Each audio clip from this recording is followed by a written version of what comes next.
कृष्ण का जीवन एक अद्भुत शिक्षाप्रद कथा है जो मनुष्य के अहंकार और धर्म के बीच की जंग को बखूबी दर्शाती है। बाणासुर, जो 1000 भुजाओं वाला दानव था, ने अपने अहंकार में चूर होकर भगवान कृष्ण को युद्ध की चुनौती दी। यह अनायास नहीं था कि बाणासुर की चुनौती ने धर्म की रक्षा का आह्वान किया। कृष्ण ने बाणासुर के साथ संघर्ष करते हुए उसकी भुजाओं को एक एक करके काटना शुरू किया, जो केवल युद्ध नहीं था बल्कि अधर्म पर धर्म की विजय का प्रतीक था। जब बाणासुर अपनी बची हुई 4 भुजाओं के साथ परेशान होकर भगवान शिव की अर्चना करता है, तब कर्तव्य और धर्म का संतुलन देखने को मिलता है।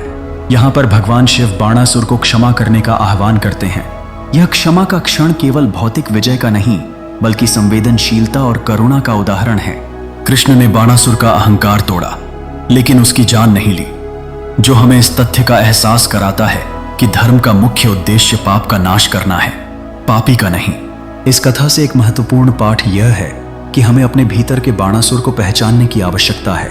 हम सभी में अहंकार, क्रोध और लालच जैसे तत्व होते हैं जो हमें सही रास्ते से भटका सकते हैं। गीता में कृष्ण ने कर्म की भावना को व्यक्त किया है कि हमें अपने कार्यों पर ध्यान केंद्रित करना चाहिए, परिणाम पर नहीं। बाणासुर का अहंकार उसके कर्मों का फल था और जब कृष्ण ने उसे वही फल दिया तो इसने हमें यह सिखाया कि हमें अपने कर्मों की जिम्मेदारी लेनी चाहिए। हमें अपने जीवन में पापियों को नहीं बल्कि उनके पापों को मिटाने पर ध्यान देना चाहिए। जब हम चुनौतियों का सामना करते हैं तो हमें विचार करना चाहिए कि हम समस्या की जड़ को मिटा रहे हैं या केवल उसके प्रतीक को। अंत में कृष्ण का संदेश हमें आत्मसंशोधन का महत्व सिखाता है। इसलिए अगली बार जब आप किसी बाणासुर का सामना करें तो उसके मूल कारण पर विचार करें। क्या आप सही तरीके से उसे परास्त कर रहे हैं? हमारे चैनल को सब्सक्राइब करें और साझा करें कि आपके जीवन में कौन सा बाणासुर है जिसे आपको हराना है।